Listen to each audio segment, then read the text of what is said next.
and engine off.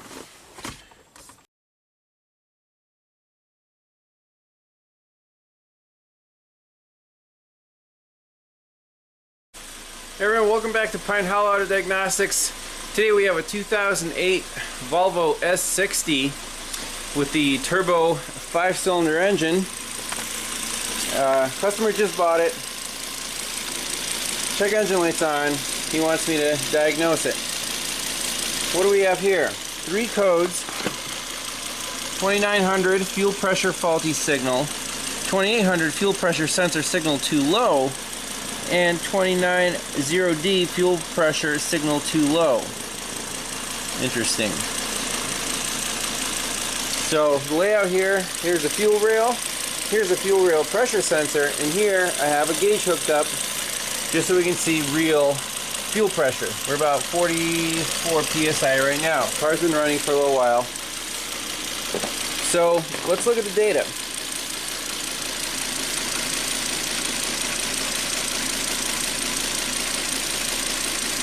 Do we have fuel pressure nominal value, fuel pump duty cycle?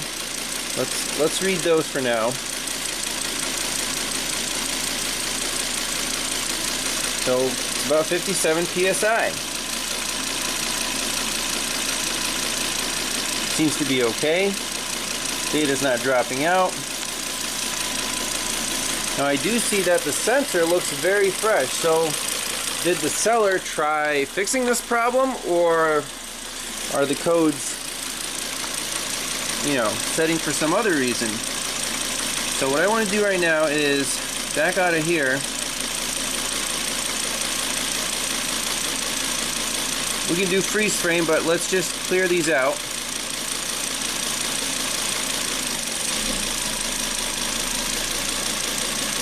Okay.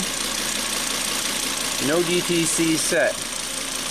Let's take this thing for a test drive and see if the fuel pressure remains good. Well, check engine light is back on. We went to the gas station, got some gas. P0089, this is an OBD2 mode, fuel pressure regulator 1 performance, current and pending. It really doesn't like this fuel pressure for some reason. If we go to freeze frame,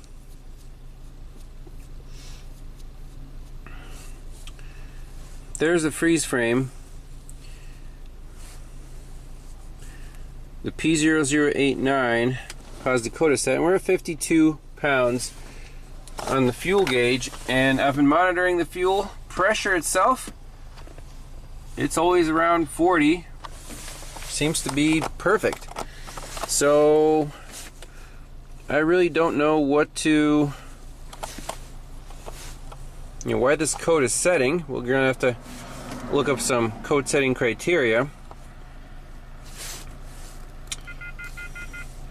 So let's go to all data. So back to the Volvo S60 with the fuel pressure trouble codes. They set consistently. It's a 2-trip code, so you got to start the car 2 times, and sure enough the check engine light comes on, and this is the code that keeps popping up. ECM-2900 fuel pressure faulty signal. The other 2 codes that it had before I cleared them, 2800 and 290D. And these are the equivalents in the OBD2 language, 89, 191, and 87. They all have to do with fuel pressure. Faulty signal, sensor signal too low, and signal too low. Let's look up the service info on all data. So there's 2800, 2900, and 290D. 2800, condition. It shows the fuel pressure sensor. ECM checks the signal from the fuel pressure sensor. The DTC store of the engine control module registers the signal from the fuel pressure sensor is within the normal signal range of the sensor, but that the signal is below a calculated desired value for the fuel pressure. This DTC can be diagnosed when the engine is running. Okay, so I think the sensor is not lying. We confirmed that with the manual pressure gauge and the scanner. Let's look at the other 2 codes. 2900. It shows the fuel pump control module there. ECM controls the fuel pressure via the fuel pump control module using a pulse width modulated signal, PWM. The fuel pump control module then controls the fuel pump depending on the pressure requested by the ECM. The DTC is stored if the control capacity of the ECM for fuel pressure reaches the highest or lowest value and the desired fuel pressure target value is not achieved. This DTC can be diagnosed when the engine is running. Possible source of problem is leakage in the fuel lines, damaged fuel pressure sensor, damaged fuel pump control module. So we're dealing with a fuel delivery problem here. The last code, 290D. It's almost exactly the same as the 2900 code, except for when the DTC is stored. So 2900 fuel pressure reaches the highest or lowest value and the desired fuel pressure target value is not achieved. In this one, DTC is stored if the actual pressure measured from the sensor is too low in comparison with the requested pressure, target pressure, during a certain time frame. Okay, so very similar codes. But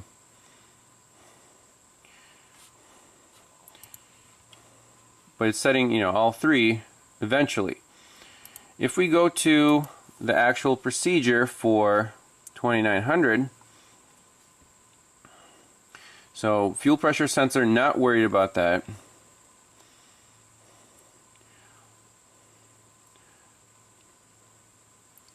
Check connectors between fuel pump module and the fuel pump. Fuel lines. Try a new fuel pump. That's convenient. If you're at a dealership, maybe. DTC can be caused by a defective fuel pump control module.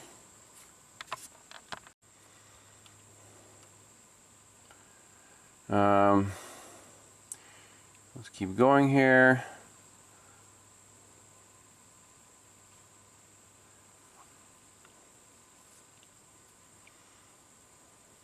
Check the engine starts when the signal is approximately 35% when the engine is idling at operating temperature. 35% on the PWM signal. The fuel pump load. Okay. Fault tracing. There's another test in here.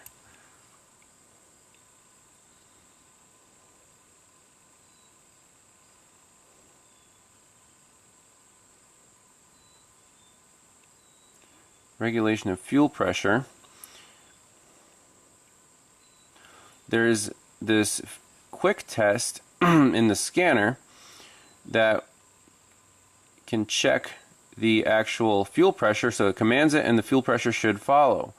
Is the pressure regulation correct? Check component. So let's run that with the scanner. If we back out and special function, testing the fuel pump. And it says you can't have code stored, or the test won't run. If you said OK, there are DTC stored, please clear and try again. So back out again, clear fault code, OK. OK. There should be no DTC set. Let's go to fuel pump test again.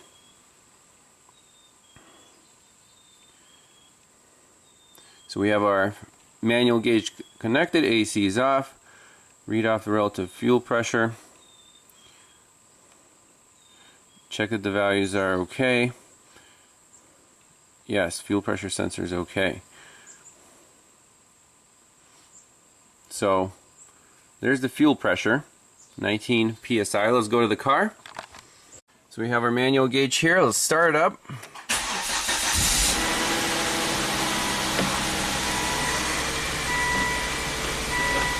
If I can position it a little better, or on the window maybe.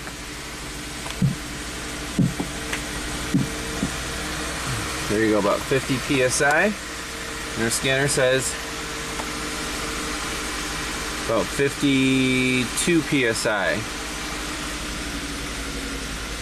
The gauge is reading 44. That's somewhat of a discrepancy. so okay. Okay, now checking regulation of fuel pressure. Can exceed 650 kPa. That's 6.5 atmospheres, which is about 80 psi. And the gauge can easily read above that, so we're good. Okay. Alright, here we go. So keep in mind also that the gauge reads absolute pressure, and the sensor actually subtracts the atmospheric pressure from it, so that's why we have a discrepancy. So start.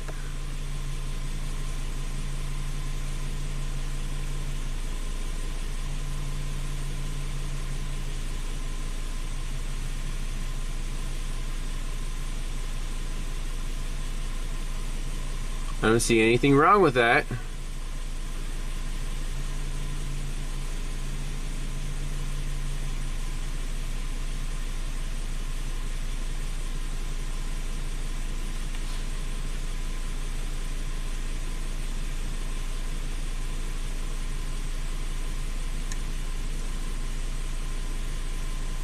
Fuel pressure, duty cycle, nominal value. See, the pump right now is duty cycle is 68%. They set it at a hot idle, it should be like 35.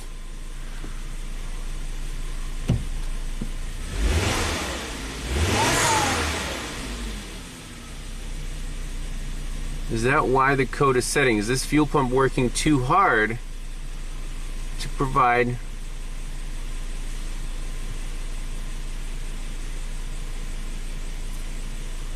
that desired pressure? So I think what we have to do now is go back to inside the trunk to the fuel pump control module and actually put a scope on it and see what the pulse width modulated signal is and what the output is. And as you can see, we instantly stored the 2900. So I think what it's fussing about is that PWM signal is too high at idle.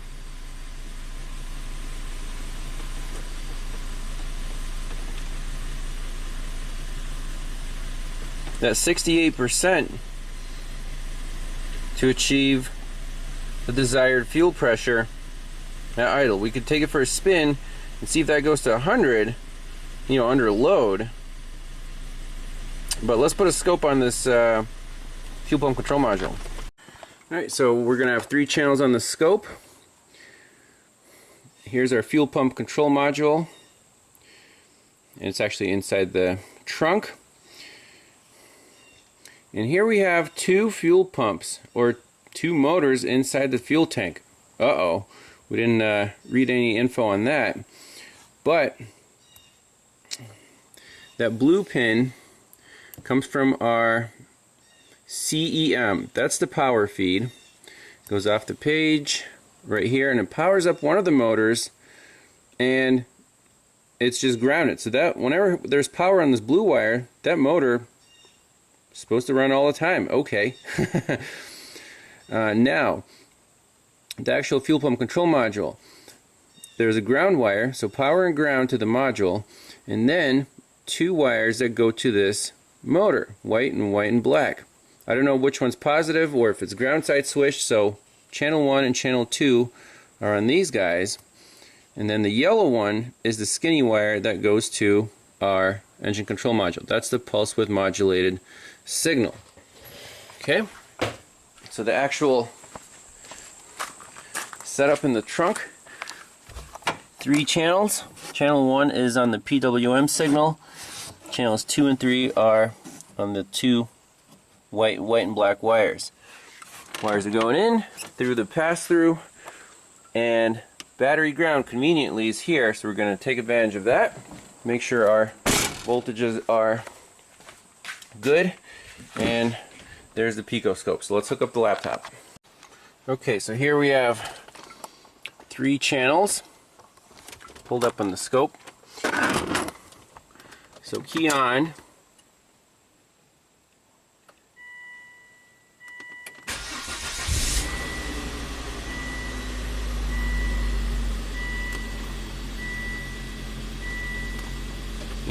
and engine off. So let's analyze this.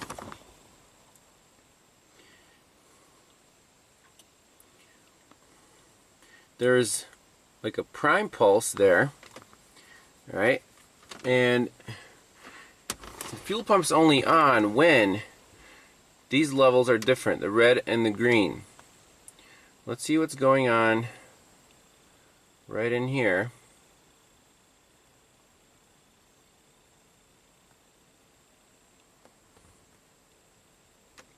So there's our pulse width modulated signal, and the fuel pump module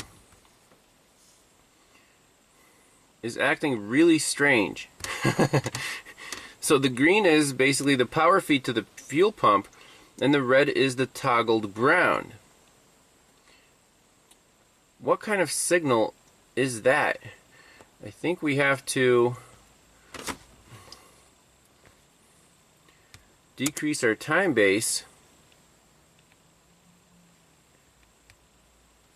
and bump up our sample rate 100%. Key on. So the fuel pump didn't actually prime.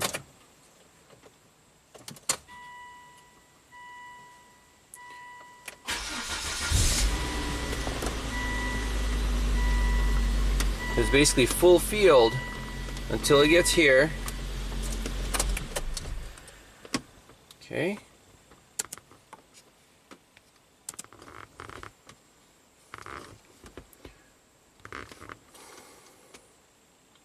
I wish we could graph fuel pressure on this pump as well. Let's see what's going on right here. There's our pulse width modulated signal. And this fuel pump control module is really fast at toggling that pump. So let's do that test where it bumps up the pressure to 70%. See how our duty cycle changes, and we can even graph the duty cycle as a math channel from channel 1. So now looking at the scope, let's do that bidirectional fuel pump test. And what it does is it full fields the fuel pump. So start. It wants to see 76 psi. We're only seeing 72. It's definitely full field. There's no voltage drops. We see 0 here and battery voltage there. So that fuel pump is being commanded full field right now. And we can't get to 76 psi. We can maximum is 70. Okay? And now it kicked out. And now we're here.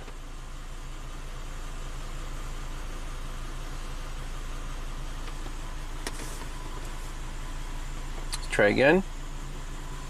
Once it sees 76, we're at 71 minus 14, so 56 on our gauge. I think it should be higher than that. So it does look like a weak fuel pump is causing this trouble code. That's pretty crazy.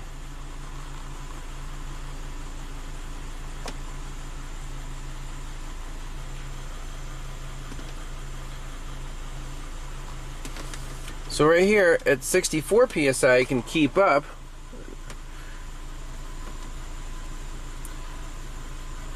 .58 psi.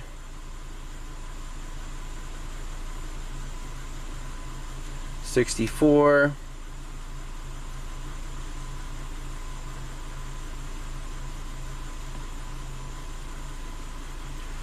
70. It can still keep up.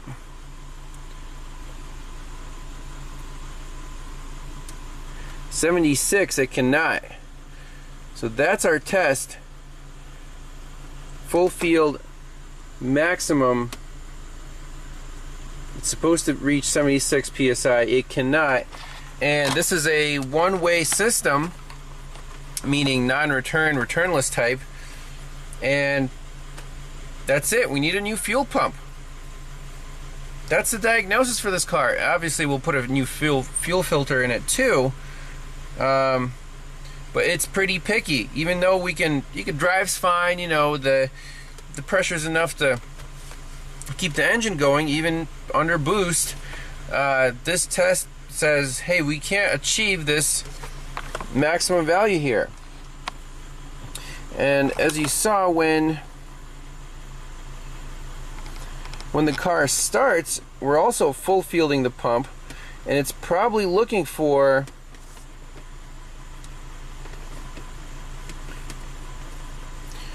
that pressure to rise fast, and it instantly trips that code. So let's read data stream again. Fuel pressure, nominal value, and duty cycle.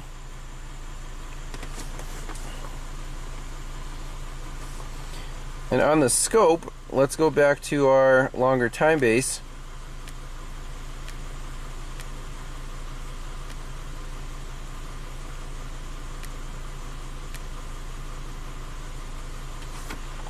I'll shut the car off.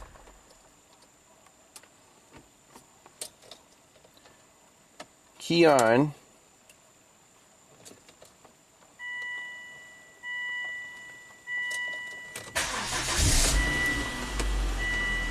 %, duty cycle 85, 76. So what happened here was it was full fielding the pump, and it probably did not see the desired pressure when it was full fielding it, and that's it. Try that again. So 100% duty cycle. We want to be at 70 psi. Still 70. We're not reaching it, and finally we get there. It says, hey, we're commanding this pump on 2 duty cycles too high, and that's it. And I'm sure we're going to get that fault code again, 2900. So this car needs a fuel pump and a fuel filter. No question about it. We can measure the current going to the pump and check the connectors on top of the pump just to be 100%, but this pump's just wearing out.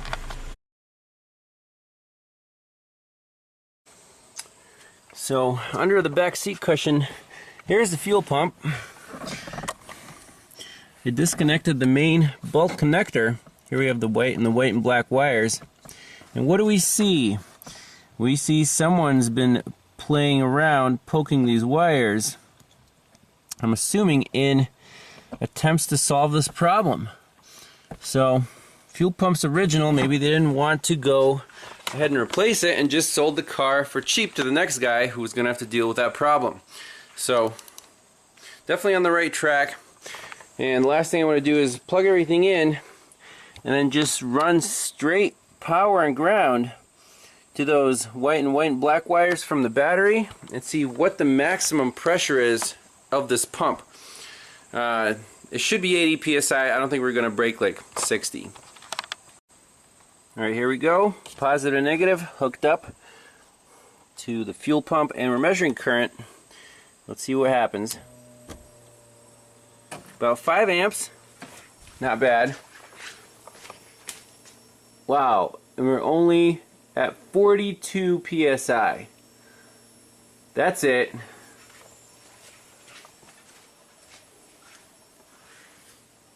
This is definitely a returnless system. Just want to double check.